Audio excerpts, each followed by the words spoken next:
మీ business ఏదైనా మీ ఊర్లో promotion చేయాలంటే అది సుమన్ టీవీతోనే సాధ్యం. ఇప్పుడే సంప్రదించండి.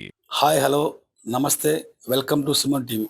నేను మీ జాకీర్ పఠాన్ని. కడు పేదరికంతో బాధపడుతూ తన అనారోగ్యం పాలైన భర్తను, తన ముగ్గురు పిల్లలను, తన కుటుంబాన్ని పోషించుకోవాలనే ఎంతో ఆశతో కువైట్ దేశానికి వెళ్తే అక్కడ కూడా తాను నిరాశ ఎదురై అక్కడ సమయానికి తిండి లేక, కంటి నిండా నిద్ర లేక, వారి వేధింపు తాళలేక తనను రక్షించే వారెవరు అంటూ ఓ మహిళ రాణి సుమన్ టీవీని ఆశ్రయించగా, సుమన్ టీవీ ప్రతినిధి పీరియడ్లోనే రాణి నివాసానికి వెళ్ళి ఆమె భర్త శ్రీనివాసులతో మాట్లాడే ప్రయత్నం జరిగింది.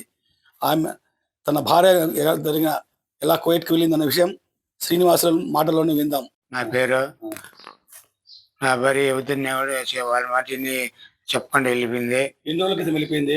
2 నెలలు అయింది సార్. 2 నెలలు అయింది. నాకు ఆస్తిలే చూపులే మాట్లాడకుండా నాకు హాస్పిటల్ వదిలేసి బిడ్డ మీద వదిలేసి వెళ్ళిపోయింది సార్. ఎవరు పంపించినారు? వాడు హైదరాబాద్ ఏజెంట్. వాడు నా పేరు శ్రీనివాసులు, వాడి పేరు శ్రీనివాసులే. వాడు హైదరాబాద్లో ఉన్నాడు. వెళ్ళిపోయింది. నా పరిస్థితి ఇట్టున్నా కూడా వెళ్ళిపోయింది. ఇంకేమే నేను ఫోన్ చేస్తాను ఆ టైంకి ఆడికి ఫోన్ చేస్తాను.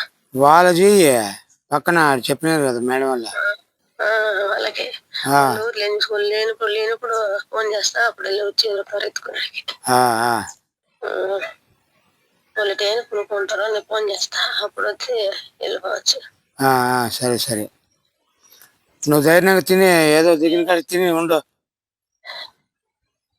ఇప్పుడు మనిషి ఉంది, ఆ మనిషి కోసం 10 సార్లు తిరుగుతారంటే అప్పుడు నేను పట్టించుకుంటుంది. ఆ మనిషికి మన టైం బాగాలేక పోయినాము, నువ్వు నీ కాలం బాగాలే టైం బాగాలేదని చెప్పినా, నువ్వు ఇబ్బంది ఏం లేదు కదా? ఇబ్బంది ఉంది, ఇబ్బంది లేకంటే వాళ్ళు తారాడుతున్నారు. 2 చేపలు పడకపోతే ఎక్కడ పోయింది ఏం చూస్తారో చెకింగ్ చేస్తారు. వచ్చి తిండి అడిగింది సార్, అన్నం తినకుండా ఎట్లా పడుకుంది, అన్నం చేసింది ఏం చేసేస్తా,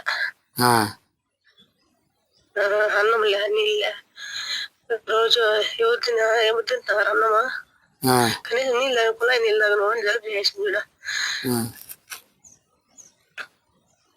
నీళ్ళు కానీ ఇవ్వటం లే, వాటర్ పెరుక్కుని విసిలిమన్నా నీళ్ళు ఎత్తుకొచ్చుకుంటూ నువ్వు తాగద్దు, కుళాయి నీళ్ళు తాగను అని.